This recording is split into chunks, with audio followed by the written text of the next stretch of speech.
Je déclare ouverte la 190e édition de la Foire d'Île-Rousse. Les nouveautés, déjà sur les festivités, nous avons la traversée du port.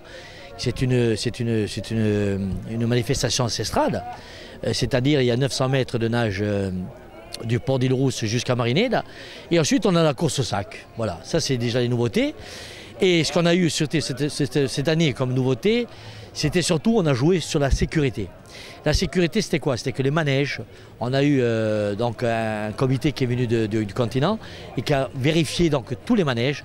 Donc aujourd'hui, nous avons une attestation comme quoi ça nous couvre en cas d'accident. Donc même nous, on est des parents, grands-parents, on est satisfait parce que déjà, on peut dire que les jeunes, ils pourront faire du manège en sécurité. Ce que je voudrais rajouter aussi, c'est qu'on a aussi, on essaie de faire jouer aussi la jeunesse, puisque nous avons des jeunes qui viennent d'un coup de main avec l'association Léa et la mission locale.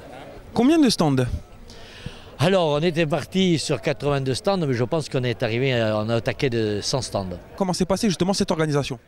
Bon, c'était une organisation très difficile parce qu'on ne connaissait pas, on était vraiment dans un terrain qu'on ne connaissait pas.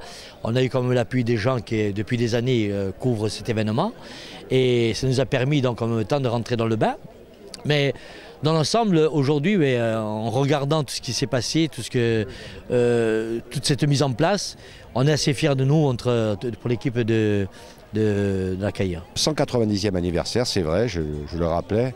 Elle a été créée en 1828 par un de mes antéprédécesseurs qui s'appelait Massimo Olivi Malaspina et qui avait décidé d'organiser cette foire pour marquer le retour des essives, des bergers, qui revenaient, je dirais, faire perdre leurs brebis dans les plaines de Balagne et au-delà, de l'Ostricogne aussi, bien entendu. Et c'était l'occasion d'organiser, je dirais, une foire commerciale, puisqu'ils avaient besoin aussi de faire des achats pour passer l'hiver, et en même temps une foire agricole, une foire de bestiaux, quoi, je dirais, où on échangeait, on achetait, on vendait, voilà. Et ça a été comme ça jusqu'à la fin du 19e. Au début du 20e, ils ont décidé de rajouter, je dirais, des activités foraines. Donc le manège qu'on voit aujourd'hui, bon bien sûr ça a évolué depuis. Hein.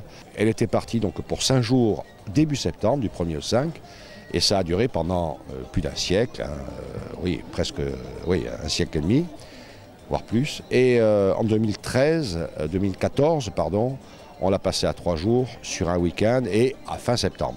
Parce que c'était plus possible d'organiser une foire fin août avec la saison comme on la connaît aujourd'hui. C'est pour ça que je suis content aujourd'hui que le comité des commerçants ait pris la foire en main.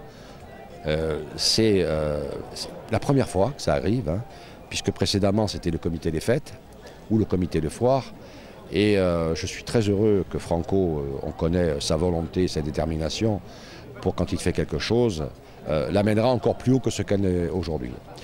Voilà, donc je suis amer heureux. En plus on a le beau temps avec nous, donc on a à se plaindre de rien.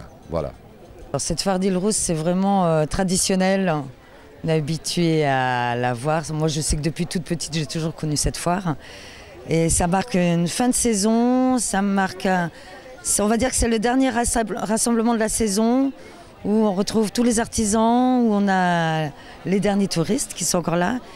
Et comme on est au mois de septembre, il y a déjà eu la rentrée, on a aussi les locaux qui viennent et qui en profitent. Donc c'est vraiment un grand rassemblement et c'est très important pour les artisans de finir en beauté, je dirais.